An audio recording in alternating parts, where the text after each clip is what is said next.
கலைஞர் கொண்டு வந்த ஒரு மிக நல்ல சொத்துரிமை சட்டம். எஸ், நிறைய இடத்துல அந்த சொத்துக்காக சில அசம்பாவிதங்கள்லாம் நடக்குது. போட்டுலாம் தள்ளிடுறாங்க. ஏன்னா உள்ள தள்ளின போதெல்லாம் பயந்துட்டாங்க. அவங்க வரைக்கும் ஏதாவது போயிருமோன்னு நான் இங்க கவலைப்பட ஆரம்பிச்சிட்டேன். எங்கேயாவது ஒரு இடத்துல வந்து இதெல்லாம் வேணாம் அப்படின்னு ஸ்டாப் பண்ணியிருக்காங்க. என் மாமியார்லாம் வேணான்னு அழ ஆரம்பிச்சிட்டாங்க. எதுக்கு வேணாம் விட்டுடுலாம் அழ ஆரம்பிச்சிட்டாங்க. அடுத்த நாள் வந்து அம்மா எனக்கு எதுவுமே லைக் இல்லம்மா, நான் பேசாம சமைச்சிட்டு வீட்டுல கல்யாணம் பண்ணி கொடுத்துருமா.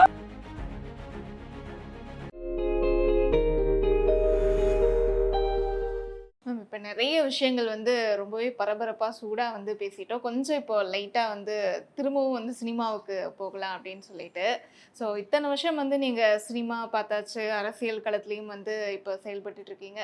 உங்கள் வாழ்க்கையிலேயே வந்து ஒரு திருப்புமுனையை ஏற்படுத்திய ஒரு விஷயம், ஒரு சம்பவம் அப்படின்னா என்ன சொல்வீங்க?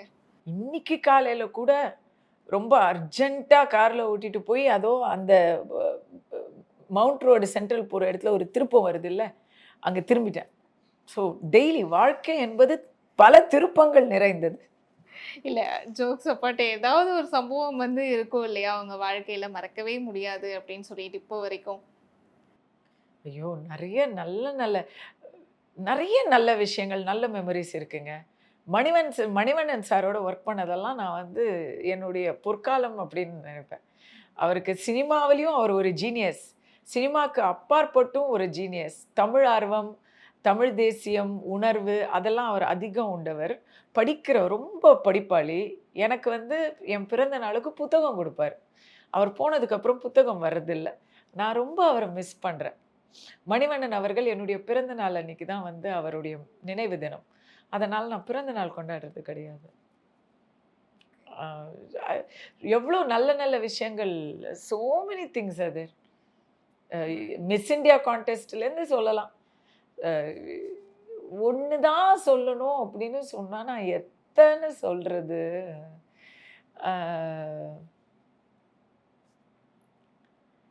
சமீபத்திய சந்தோஷம் ஒன்று சொல்கிறேன். எனக்கு ஒரு மகள் ஒரு மகன் இருக்காங்க. என் மகளுக்கும் மகனுக்கும் என்ன அம்மானு தான் தெரியும், கஸ்தூரின்னு தெரியாது. சமீபத்தில் இப்போ நல்ல விவரம் தெரிஞ்சு வளர்ந்த என் மகளுக்கு குத்துவிளக்கு சாங் பார்த்தா. She saw it now. அந்த குத்துவிளக்கு சாங் பார்த்துட்டு ரொம்ப சூப்பராக ஆடியிருக்க, இது எப்போ ஆடியிருக்க அப்படின்னு கேட்டா. உனக்கு 2 வயசு இருக்கும்போது நான் ஆடினேன் அப்படின்னு சொன்னது ஷாக் அவளுக்கு. என்னது அப்படி தெரியவே இல்லையே, பார்த்தா ஏதோ 20s மாதிரி இருக்கியே, இவ்வளோ யங்காக இருக்கியே, ஐ யூ ஷுவர் நான் பிறந்தப்புறம் ஆடின பாட்டா அப்படின்னு கேட்டா. ஆமாம் அப்படின்னு சொன்னேன். அவளுக்கு பயங்கர ஆச்சரியமாயிடுச்சு. அவ எனக்கு வந்து ஒரு காம்ப்ளிமெண்ட் கொடுத்தது வந்து எனக்கு செம்ம ஹாப்பி ஆயிடுச்சு. அந்த ஒரு சந்தோஷம் உங்க முகத்திலேயே வந்து தெரியுது அப்படின்னு சொல்லலாம். ஸோ உங்க பொண்ணுன்னா எனக்கு பெருமை. உங்க பொண்ணு வந்து உங்களுடைய சினிமா இப்போ நீங்க சொல்லியிருந்தீங்க அம்மான்னு மட்டும்தான் தெரியும், கஸ்தூரி தெரியாது அப்படின்னு சொல்லிட்டு, அந்த விஷயங்கள்லாம் தெரிய வரும்போது வந்து அவங்க எப்படி வந்து ரியாக்ட் பண்ணாங்க? அவங்களுக்கு செம கெத்து இல்ல. போற இடத்துலலாம் உங்க அம்மா நடிகையாமே அப்படின்னு கேட்டது போய் என்னோட டிராவல் பண்ணும்போது அது தெரியும். எல்லாரும் வந்து செல்ஃபிலாம் எடுப்பாங்க. ஆவுன்னா பாவம் இதுக்கு கையில் கேமராவை கொடுத்து இப்போ எங்களுக்கு ஒரு ஃபோட்டோ எடுத்து கொடு அப்படின்னு சொல்லி அது ஒரு கேமரா உமனாகவே மாறிடுச்சு. அது நல்ல கேமரா உமனாக மாறிடுச்சு. அது ஒரு பக்கம். இப்போ தெலுங்குல வந்து எனக்கு இப்போ கொஞ்சம் நல்ல பேர். ஸோ மேக்ஸிமம் யூஎஸில் தெலுங்கு தான் அதிகம் இல்லைங்களா? யூஎஸில் எங்கே போனாலும் முன்னாடிலாம் ப்ரைவசியாக நாங்கள் சுற்றிட்டு இருந்தோம். இப்போது தெலுங்கில் நல்ல ஃபேமஸுங்கிறதுனால எல்லா இடத்துலையும் வந்து கொஞ்சம் கூட்டம் சேர்ந்துருது. நம்ம மக்களே சேர்ந்துடுறாங்க. அது இப்போ அவளுக்கு அதெல்லாம் வந்து புது அனுபவமாக இருக்குது. கம்ப்ளைண்ட் பண்ணுறா, வந்துட்டாங்க அப்படின்றா. ஸோ நீங்கள் வந்து சொல்லியிருந்தீங்க என்னோட கேமரா உமன் வந்து என்னோட பொண்ணு தான் அப்படின்னு சொல்லிட்டு.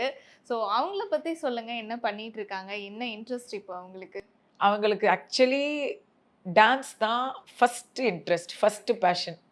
பரதநாட்டியம் அண்டு வெஸ்டர்ன் டான்ஸ் எல்லாமே ரொம்ப பிடிக்கும். ரொம்ப நல்ல டேலண்டட் டான்ஸர். ஆனால் டான்ஸை வந்து ப்ரொஃபஷனாக கெரியராக எடுக்க முடியாது அப்படிங்கிற பயம் அந்த பொண்ணுக்கு இருக்குது. நான் சொல்லிட்டேன், நீ வா, உனக்கு அதான் பிடிச்சிருக்குன்னா அதை மட்டுமே கான்சென்ட்ரேட் பண்ணு. எனக்கு எத்தனை ஃப்ரெண்ட்ஸ் ப்ரொஃபஷனல் டான்சர்ஸ் இருக்காங்க, வா அதை பண்ணுன்னு சொன்னால் அதெல்லாம் கிடையாது, நான் வந்து படித்து வேலை செஞ்சு பெரிய ஆள் ஆகணும் அப்படிங்கிற ஒரு இது காலேஜில் இருக்கா, அந்த ஒரு இதில் இருக்குது. இப்போ அந்த மாதிரி ஒரு ஏதோ ஒரு ஏதோ ஒரு குறிக்கோள், ஏதோ சக்ஸஸ் ஆகணும் அப்படின்ற இருக்கு. ஆனால் எதுலன்னு இன்னும் முடிவு பண்ணல. அவளுக்கு என்ன பிடிச்சிருக்குன்னு சொன்னீங்கன்னா, அவளுக்கு வந்து லாங்குவேஜஸ் ரொம்ப பிடிக்கும். ஆ, புராதன மொழிகள்ல ஆராய்ச்சி பண்ணணும் அப்படின்னு நேத்து சொல்லுது. ஒரு மாசத்துல 30 நாள் இருக்குன்னா, டெய்லி எனக்கு வந்து ஒவ்வொரு மாதிரி 30 விஷயம் சொல்லும். அம்மா நான் வந்து சிஏ பண்றேம்மா அப்படின்னு ஒரு நாள் சொல்லும். அடுத்த நாள்மா நான் பேசாம டாக்டராவே ஆயிடுறேம்மா அப்படின்னு சொல்லும். இன்னொரு நாள் வந்து அம்மா நான் டான்ஸர் நான் நான் வந்து டான்ஸரா போறேன். கொரியன் கேபாப் குரூப்புக்கு நான் போய் சேர போறேன் அப்படிங்கும். அடுத்த நாள் வந்து அம்மா எனக்கு எதுவுமே லாய்க்கு இல்லம்மா. நான் பேசாம சமைச்சிட்டு வீட்டுல கல்யாணம் பண்ணி குடுத்துரும்மா அப்படின்னு சொல்லும். ஒரு நாள் அம்மா எனக்கு எந்திரிக்கவே பிடிக்கலம்மா அப்படின்னு சொல்லும். இந்த மாரி ஒரு 2 கெட்டான வச்சுட்டு என்ன பண்றது? பட் எனக்கு நான் அவள பார்த்ததுல என்ன பொறுத்தவரைக்கும், அந்த பொண்ணு வந்து எல்லாரையும் ம ஒரு மக்கள வந்து அவள சுத்தி இருக்கிறவங்கள சார்ம் பண்ற ஒரு கெப்பாசிட்டி அந்த பொண்ணுக்கு இருக்கு. ஸோ பப்ளிக் ரிலேஷன்ஸ், மார்க்கெட்டிங் அதெல்லாம் பண்ணா ரொம்ப பெர்ஃபெக்ட்டா இருக்கும் அதுக்கு. அப்படின்னு நான் நெனைக்கிறேன். பட் உங்கள மாரி வந்து ஆன் ஸ்க்ரீன் கொண்டு வரணும் அப்படின்லாம் வந்து 2 பேரும் யோசிச்சது இல்லையா? அவங்க லுக்ஸ் வந்து அவங்க பார்க்கறதுக்கு கொஞ்சம் ஸ்மிதா பாட்டில், சரிதா மாரி கொஞ்சம் டஸ்கியா இருப்பாங்க. என்ன மாரி சுத்தமா இருக்க மாட்டாங்க. ஸோ சினிமால ஆன் ஸ்க்ரீனுங்கிறது அவங்களுக்கு செட் ஆகுமான்னு தெரியல. அதுக்கு ஏத்த மாதிரி ஒரு ப்ராஜெக்ட் கிடைக்குமான்னு தெரியல. இங்க நம்ம வந்து தமிழ் முகத்தையே பார்க்கறதில்ல. வெள்ள தோலா நார்த் இந்தியாலேருந்து தான் இம்போர்ட் பண்ணிக்கிட்டு இருக்கோம். அதுல வந்து இந்த பொண்ணு ரொம்ப தமிழா இருக்கும் பார்க்கறதுக்கு. தமிழ கூட இல்ல. அ கொஞ்சம் கம்போடியா நாட்டு பொண்ணு மாரி இருப்பா. ஸோ அந்த யுனிக் லுக் அழகா தான் இருப்பா. எல்லாரும் அழகு தான். பட் அந்த யுனிக் லுக்குக்கு அது இதுவாகுமான்னு பார்க்கணும். ஓகே. இப்ப வந்து ஜென்ரலா வந்து சினிமாவுல இருக்கிறாங்க அப்படின்னா, அவங்களோட ஃபேமிலிக்குமே வந்து இந்த பிரைவசி அப்படிங்கிறது வந்து கொஞ்சம் கம்மியா தான் இருக்கும். அவங்க மேலயும் ஒரு ஃபோக்கஸ் வந்து இருந்துகிட்டே இருக்கும். நீங்க இப்ப சினிமா அப்படிங்கிறத தாண்டி இப்ப அரசியல்லயும் வந்து இருக்கீங்க அப்படிங்கும்போது, அந்த ஒரு விஷயங்கள் ஏதாவது ஒரு வகையில வந்து உங்க ஃபேமிலிய அஃபெக்ட் பண்ணுச்சா? எனக்கு நெறைய அதனால பேட் எக்ஸ்பீரியன்ஸஸ் இருக்கு. இப்பலாம் நான் நல்லா பாடம் கத்துக்கிட்டேன். அதனால இப்போ என் மகள பத்தி நான் சொன்னதெல்லாம் வந்து, அவங்கள அடையாளம் காட்டுற மாரி, ஊர சொன்னாலும் பேர சொல்லக்கூடாதுங்கிற மாரி. அ எங்க இருக்காங்க? எங்க படிக்கிறாங்க? இதெல்லாம் சொல்றதில்ல. முன்னாடியெல்லாம் சோஷியல் மீடியால அவங்களோட வீடியோஸ்லாம் அவங்களோட சேர்ந்து இந்த ரீல்ஸ் எல்லாம் பண்ணி போட்டுட்டு இருந்தேன். நிறுத்திட்டேன். என் பையனையும் இப்போ கண்லயே காட்டுறதில்ல. முன்னாடி சின்ன பையன் அப்டின்னா அவன காமிச்சிட்டு இருந்தேன். இப்போ அதுவும் காட்டுறதில்ல. ஆ என்னோட புகுந்த வீட பத்தி சுத்தமா சொல்றதில்ல. ஏன்னா, அவங்களுக்கெல்லாம் வந்து ரொம்ப அஃபெக்ட் ஆகிக்கிட்டு இருந்தது.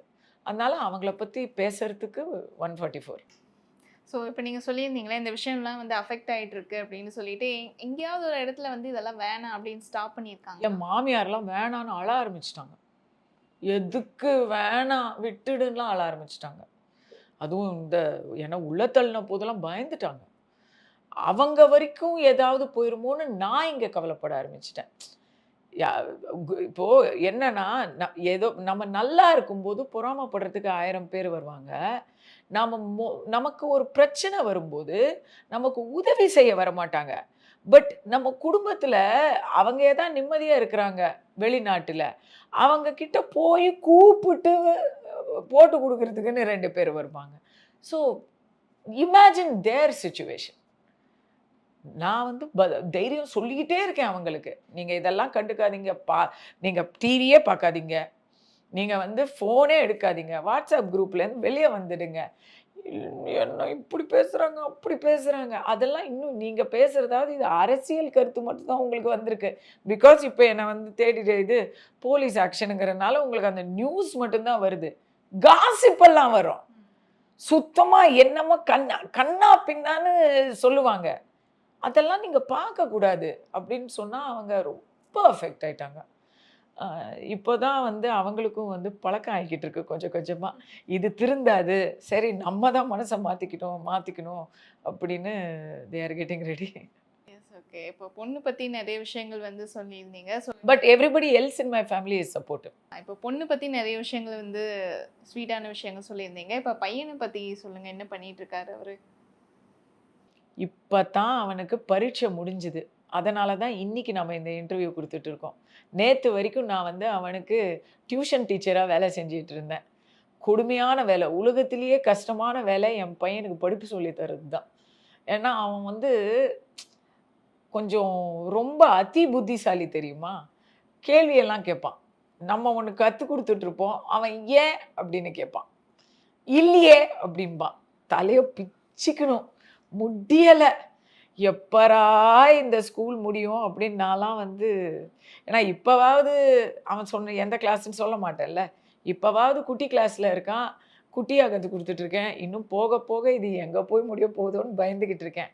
பார்க்க ரொம்ப அழகா இருப்பான். ஹேண்ட்ஸமா இருப்பான்.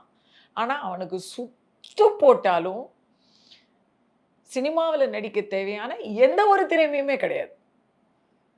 தமிழே வந்து தமிழுக்கு அவன் அவ்ளோ தத்திங்கிணத்துவம் போட்டுக்கிட்டு இருக்கான். எனக்கு வெட்கமா இருக்கு. என்ன பண்றது?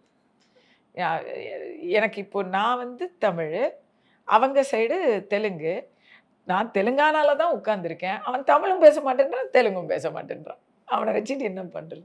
ஸோ இந்த சமூகத்துல வந்து பெண்கள் எந்த ஒரு விஷயத்துல வந்து இந்த காலத்துல இன்னும் இம்ப்ரூவ் பண்ணிக்கணும், இல்ல எதுவும் மாத்திக்கணும் அப்படின்னு நினைக்கிறீங்க? 4 பேர் என்ன சொல்லுவாங்க? அப்படிங்கிறது நம்ம சமுதாயத்துல ஆண்களுக்கும், பெண்களுக்கும் 2 பேருக்கும் இருக்கு. ஆனா, ஆண்கள விட பெண்கள் அதுல ரொம்ப பாதிக்கப்படுறாங்க. அந்த 4 பேர் என்ன சொல்றாங்கிறத கவனிக்கணும். பட் உங்களுக்கு யார் அந்த 4 பேருங்கிறத நீங்க முதல்ல முடிவு பண்ணிக்கணும். அது முதலான ஒரு மாற்றமா நான் பார்க்குறேன். நீங்க வந்து பெண்ணா பிறந்ததுக்கு பெருமைப்படக்கூடிய ஒரு தருணம் அல்லது விஷயம்னா என்ன சொல்வீங்க? நெறைய இருக்கு. ஒரு பெண்ணா பிறந்ததுனால, என்னுடைய வாழ்க்கையில மிக முக்கியமான பெண்களுக்கு, நான் பெரிய பெரிய அ அனுபவங்கள்ல என்னுடைய பங்கு இருக்கு. நான் நெறைய செஞ்சிருக்கேன். என்னுடைய என் வாழ்க்கையில என்ன பெத்தவங்க இருப்பாங்க. என் கூட ட்ராவல் பண்ற என்னுடைய உடன்பிறவா சகோதரிகள், என்னோட பெஸ்ட் ஃப்ரெண்ட்ஸ் இருக்காங்க. அவங்களுக்கெல்லாம் நான் பெண்ணா பிறந்ததுனால, என்னுடைய பெண்மையினால அவங்கள பத்தி எனக்கு நெறைய புரிஞ்சிருக்கு. அவங்களுக்கு ஹெல்ப் பண்ணக்கூடிய அந்த வாய்ப்பு எனக்கு கிடைச்சிருக்கு. லாட்ஸ் அது வந்து ஒரு ஆணால பண்ணவே முடியாது. அந்த மாரி சில விஷயங்கள் நான் செஞ்சிருக்கேன். ஆ பட் ஆஃப் கோர்ஸ் எல்லாத்த விட எனக்கு கிடைச்ச அந்த 2 குழந்தைங்கள் யாரால முடியுங்க? நம்மளால தாங்க முடியும். நம்பள நம்பி தாங்க ஆம்பளைங்க இருந்தாகணும். அவங்களுக்கு ஒரு குடும்பம் வேணும்னு நெனச்சா வேற வழியே கிடையாது. நம்ம தான் அத உண்டு பண்ணி ஆகணும். We are women are the creators of humanity. அது யார் என்ன சொன்னாலும் அதுக்கு மேல என்ன இருக்கு? அட்வைஸ்ன்னு இல்ல.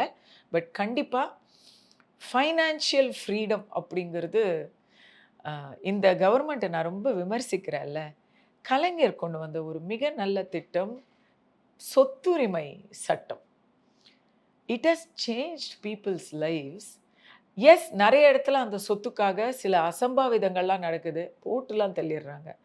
ஆனா, நெறைய இடத்துல ஃபினான்ஷியல் ஃப்ரீடம். இப்ப அவருடைய மகன் ஸ்டாலின் அ பெண்களுக்கான உரிமை தொகை குடுக்குறாருல்ல, பெஸ்ட் அது.